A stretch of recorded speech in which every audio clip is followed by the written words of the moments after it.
हे everyone, good morning. So mother's day की आप सभी लोगों को हार्दिक शुभकामनाएं। और आप सभी लोगों को नहीं बल्कि दुनिया की जितनी भी माएँ हैं उन सभी को मदर्स डे की हार्दिक शुभकामनाएं। और जितने भी लोग मेरा ब्लॉग्स देखते हैं उनकी भी माँओं को और जो भी माएँ हैं उनको भी मदर्स डे की हार्दिक शुभकामनाएं। सो आज मदर्स डे था, तो मैंने सोचा कि मैं अपनी माँ की कहानी आपके साथ शेयर करूँ। क्योंकि जब हम जॉब के लिए स्ट्रगल कर रहे होते हैं, नौकरी के लिए स्ट्रगल कर रहे होते हैं, हम पढ़ाई कर रहे होते हैं, जब हम सेलेक्ट हो जाते हैं तो हमारी कहानी तो बहुत अच्छे से छप जाती है और हम बहुत अच्छे से अपने स्ट्रगल बताते हैं। लेकिन कभी भी हम अपने माँ बाप के स्ट्रगल नहीं बताते हैं कि उन्होंने हमें यहाँ तक लाने के लिए कितने स्ट्रगल किए हैं। मैंने सोचा मैं अपनी माँ की कहानी आपके साथ आज शेयर करूँगी। इसके साथ ही साथ मैं दूसरे पार्ट में मैं अपनी भी कहानी शेयर करूँगी, क्योंकि मैं भी अब एक माँ हूँ। तो मैं अपनी भी कहानी आपके साथ शेयर करूँगी कि मैंने यहाँ तक मैंने कितना स्ट्रगल किया अपने बच्चे को लाने के लिए, वो भी 2 साल का है सिर्फ। तो एक्चुअली ये मैंने इसलिए सोचा अपनी कहानी शेयर करने का, क्योंकि जब एक बच्चा था तो मैंने इतने सारे स्ट्रगल किए। लेकिन जो हम लोग हैं वो हम 4 भाई बहन हैं और 2 बहनें हैं, हम 2 भाई हैं, जिसमें से सबसे बड़े मेरे भैया हैं, उसके बाद मेरी दीदी हैं, फिर मैं हूँ और उससे मेरा छोटा भाई है। तो हम चारों लोगों की जो परवरिश है वो गांव में ही हुई है। मैंने आपको एक बार बताया भी था कि गोहद के पास में ही एक गांव है, मैं वहाँ से हूँ और वहीं पर हमारी परवरिश हुई है चारों लोगों की। तो जो मेरा बचपन है वो बहुत अच्छी स्थितियों में नहीं बीता है, मतलब कि बहुत अच्छी स्थिति नहीं थी। मैंने एक बार शेयर भी किया था आपके साथ कि एक कोई केस भी हो गया था, आसपास के लोगों से लड़ाई झगड़ा हो गया था, उसमें पिताजी भी जेल में चले गए थे। तो माँ के ऊपर बड़ी जिम्मेदारी थी कि कैसे बच्चों को पढ़ाया जाए और कैसे क्या किया जाए। तो उन्होंने बड़ी बहादुरी से इन सब चीज़ों का सामना किया और हम लोगों की नींव उन्होंने ऐसी रखी कि तुम जाकर के कुछ न कुछ तो कर ही जाओगे। तो सबसे पहले जो मेरे बड़े भैया हैं वो उनकी नौकरी लगी। सबसे पहले उनके लिए स्ट्रगल चालू हुए बड़े भैया के लिए। उनको आर्मी में ही जाना था, आर्मी, बीएसएफ, सीआईएसएफ, वो एसएससी जीडी वाला एग्ज़ाम दिया करते थे। तो उनका सिलेक्शन हो गया था 2013 में। तो जब उनका सिलेक्शन हुआ तो उसके बाद उनका एक एक्सीडेंट हुआ था, और एक्सीडेंट क्या, बहुत मेजर एक्सीडेंट था वो। और जिसमें उनकी 2 जो पैर दोनों जॉइंट रहते हैं वो उनकी दोनों हड्डियां उनकी टूट गई थी। तो वो करीब 2-3 महीने तक बेड पर ही रहे थे। तो बेड पर ही मेरी माँ ने उनको इतना संभाला कि मतलब बेड पर ही वो सूसू पोटी सब बेड पे ही किया करते थे वो। तो पहले मेरी मम्मा ने उनको संभाला और उनको इस लायक बनाया कि तुम्हारी नौकरी नहीं जाएगी, क्योंकि मेरे भैया का उस टाइम जॉइनिंग लेटर आ गया था। तो मम्मा ने उनको इस लायक बनाया कि तुम्हारी नौकरी नहीं जाएगी और तुम अपने पैरों पर खड़े होकर के अपनी जाकर के जो आपकी सेवाएं हैं, जिनके लिए आप, मैं तो कहती हूँ, जन्मे हुए हो, वो आप जाकर के करोगे। तो भैया को उन्होंने सही किया और भैया अपनी नौकरी पर चले गए। उसके बाद फिर हम लोग को उन्होंने हम लोग भी पढ़ना चाहते थे। मतलब गांव में ऐसा माहौल रहता है कि लड़कियों को नहीं पढ़ाना है, लड़कियों को बाहर नहीं भेजना है। तो हम लोग बहुत ज़िद्दी हुआ करते थे। सो हम लोग जाकर के एक मुंडेर पे बैठ जाते थे, मैं और दीदी, कि नहीं हम तो पढ़ेंगे। तो मेरी माँ ने ही पिताजी से बात की कि अगर लड़कियाँ पढ़ना चाहती हैं तो उनको पढ़ने देते हैं, मतलब रोकना क्यों है उनको। तो फिर मम्मी ने ही जब बोला पिताजी को, तो फिर पापा ने बोला अच्छा ठीक है एडमिशन करा देते हैं। तो फिर हम लोगों का ऐसे एडमिशन हो गया था, गांव से बाहर गोद में हमारा एडमिशन हो गया था। तो हम वहाँ पर जाने लग गए थे। तो हम लोग साइकिल से जाया करते थे। तो साइकिल से ही मेरे पिताजी हम लोगों को कुछ टाइम तक छोड़ने के लिए जाते थे, और जब तक हम पढ़ते थे वो वहीं पर बैठे रहते थे। तो हम लोगों को लेकर के आते थे और लेकर के जाते थे। तो जब हम लोग कंफर्टेबल हो गए थे कि हाँ अब हम कर सकते हैं, तो फिर हम लोग आराम से अपने आप से ही जाने लग गए थे। फिर मम्मा ने ही जिद करके, हम लोगों ने जिद की पढ़ने की, तो उन्होंने ही हमें एक प्राइवेट स्कूल में पढ़ाने के लिए जाने दिया। कि हम लोग एक्चुअली आगे पढ़ना चाहते थे और फाइनेंशियली इतनी स्थिति अच्छी थी नहीं। तो हमने सोचा कि हम कुछ अपना करके हम पढ़ेंगे। तो हम लोगों ने प्राइवेट स्कूल में जाना शुरू किया।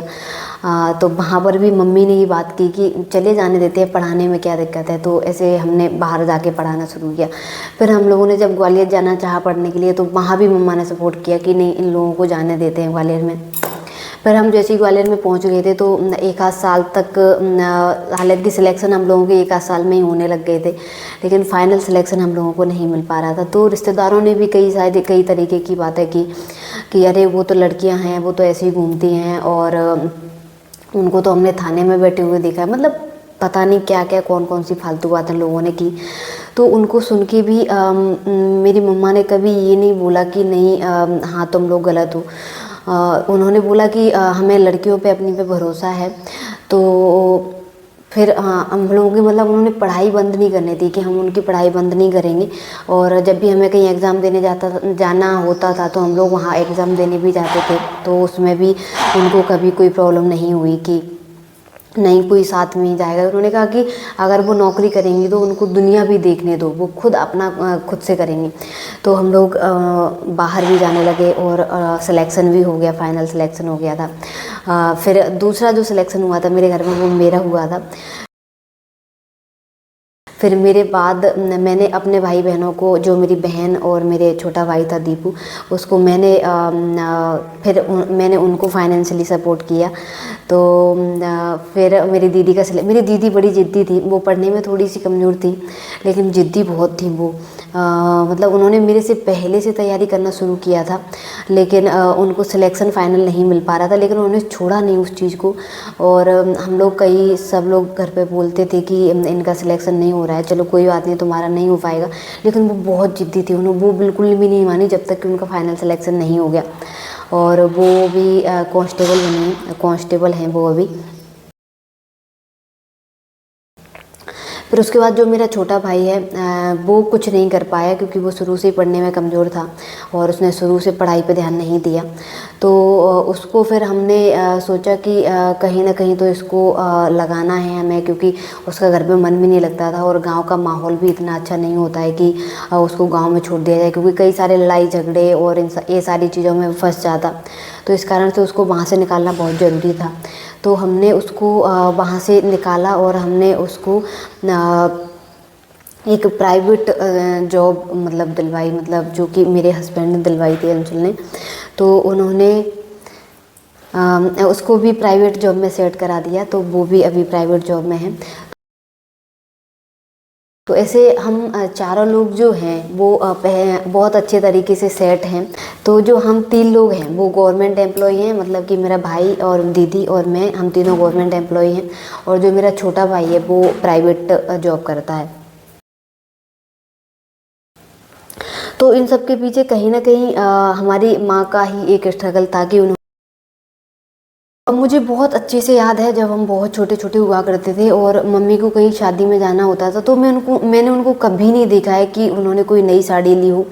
और कभी नहीं, मतलब कभी भी नहीं। जब वो शादियों में जाती थी तो मतलब गांव में ऐसा रिवाज रहता है कि मतलब लोग जब शादियां होती है तो उनमें साड़ियां बांटते हैं, तो वो उन्हीं साड़ियों को पहन करके हमेशा शादी में जाती थी। मैंने कभी नहीं देखा उनको खरीदते हुए, ना मैंने उनको कभी मार्केट जाते हुए देखा है।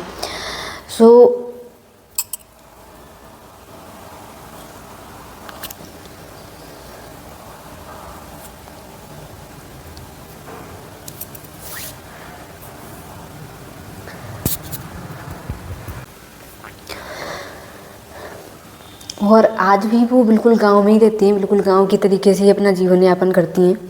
और अभी भी मतलब हम 4 लोग नौकरी करते हैं, तब भी उनकी कोई ऐसी हमसे अपेक्षाएं नहीं होती हैं कि तुम्हें हमें ये दिलाना है या हमारे लिए ये करना है। हम लोगों को जैसे भी समझ में आता है कि हमें लगता है कि ये उनके लिए करना चाहिए, ये उनको होना चाहिए, ये उनके लिए ज़रूरी है, तो वो हम लोग अपने मन से ही करते रहते हैं।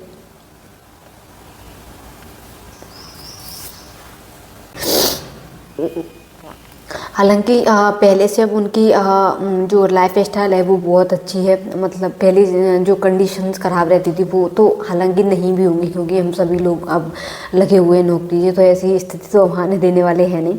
पर वो रहते अभी भी गांव में ही हैं। उसके पीछे का रीज़न ये है कि जो लोग शुरू से गाँव में रहे हैं उनको वहीं पर अच्छा लगता है, क्योंकि शहरों में एकदम बंद बंद कमरों में आना, और ना तुम्हारे कोई दोस्त है ना कुछ है, माँ किसी से बात नहीं कर सकते हो आप। तो फिर ऐसे उनको नहीं अच्छा लगता है, तो फिर वो शहरों में ही रहते हैं। मतलब हम लोग चाहते भी हैं कि वो हम सब लोगों के पास में आकर के रहें, लेकिन वो नहीं रहती है। मैं काफ़ी टाइम से उनको बुलाती हूँ कि मेरे यहाँ पे रहने के लिए आ जाओ, लेकिन वो नहीं आ रही हैं।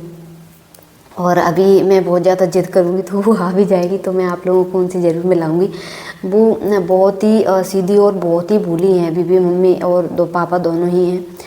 सो ये देखा है मैंने कि लोग एक कपड़ा पहन के, अभी जो स्थितियां हैं जो मैं आसपास अपने भी घरों में देखती हूँ और आसपास जो भी देखती हूँ, कि मतलब अगर एक कपड़ा हमने एक शादी में पहन लिया तो दूसरी शादी में हम उस कपड़े को नहीं पहनेंगे, या फिर जिन लोगों ने वो कपड़ा देख लिया उनके सामने हम वो कपड़ा नहीं दिखेंगे। तो मैंने अपनी माँ को ऐसा कभी नहीं देखा है, और बल्कि आज भी नहीं है।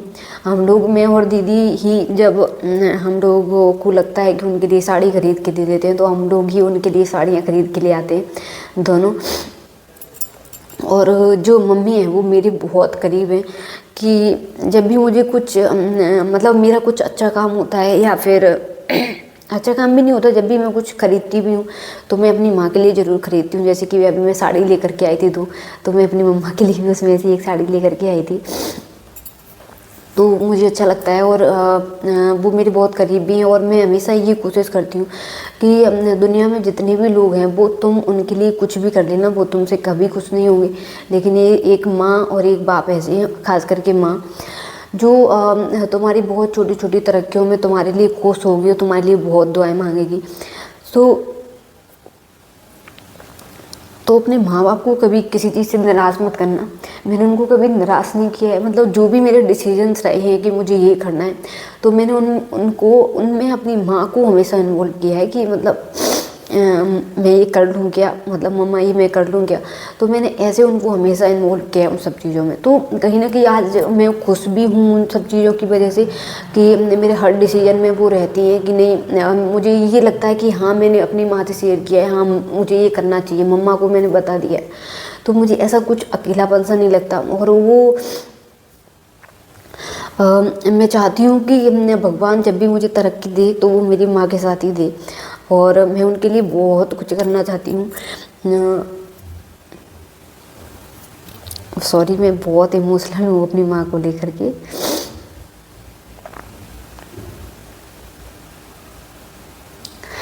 जब भी मैं कुछ करना चाहती हूँ तो मुझे मम्मा का सबसे पहले ख्याल रहता है, तो मैं उनके लिए ज़रूर प्लानिंग करती हूँ कि यार मैं मम्मा के लिए ये करूँगी, मेरे पास ये नया है, मम्मा के लिए मैं ये करूँगी।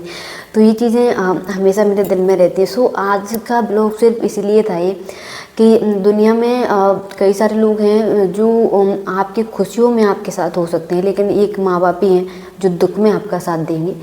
हमेशा उनको आप कभी मत छोड़ना, ये आपसे ऐसी विनती है मेरी। क्योंकि मुझे लगता है जब तक आपके माँ बाप हैं तब तक ऐसा लगता है कि आप एक पेड़ की छाया में बैठे हुए हो। जिस दिन वो नहीं रहेंगे तब आपको समझ में आएगा कि दुनिया क्या होती है। क्योंकि कहीं ना कहीं अभी भी वो बहुत हमारी लाइफ में इन्वॉल्व नहीं रहते हैं, फिर भी उनका इन्वॉल्वमेंट रहता है और उनका एक हाथ रहता है, वो हमेशा हमारे सर पे रहता है। तो आप उस हाथ को जो माँ बाप का जो हाथ है उनको अपने सर से कभी मत हटने देना, बहुत आगे तक जाओगे आप लोग। मुझे कोई रिग्रेट नहीं है अपनी लाइफ में कि मैंने अपनी माँ के लिए ये नहीं कर पाया। एक बस छोटा सा रिग्रेट है जो हमेशा मेरे दिमाग में रहता है, और जब भी मेरे दिमाग में आता है मुझे बहुत रोना आता है उसकी वजह से। जब मैं प्रेग्नेंट थी तो 2 या 3 महीने प्रेग्नेंट थी मैं उस टाइम। तो मेरी मम्मा को ऑपरेशन हुआ था यूट्रस का, मतलब कि उनके पास में कोई भी नहीं था। हमारे घर में कुछ लोग ऐसे हैं जो रहते हुए भी घर में उनके लिए नहीं हैं, तो उनकी मैं गिनती अपने परिवार में करती नहीं हूँ। जब ऑपरेशन उनका हुआ था तो उनके पास कोई भी नहीं था, मतलब कि सिर्फ पापा थे और मम्मा अकेली थी। तो मैंने सोचा था कि मैं उनके पास जाऊं, लेकिन मेरी मेडिकल कंडीशन थी वो उनके यहाँ जाने लायक थी नहीं। तो वो उस टाइम पे उन्होंने कैसे काम किया होगा, उन्होंने कैसे किया होगा, क्योंकि मेरा भी ऑपरेशन हुआ तो मैंने ये सारी चीज़ें देखी कि उनको कितनी प्रॉब्लम आई होगी। तो मैं उनके पास उस टाइम पे नहीं जा पाई थी, तो इस चीज़ का रिग्रेट मुझे ज़िंदगी में रहेगा। और यही मुझे एक रिग्रेट है। इसके बाद मैं कभी कोई ऐसा चीज़ें नहीं आने दूंगी अपनी लाइफ में जिनकी वजह से मुझे कोई रिग्रेट रहे कि मैंने अपनी माँ के लिए ये नहीं कर पाया। मैं हमेशा उनके लिए तैयार रहूँगी। आज का व्लॉग इतना ही। Thank you so much.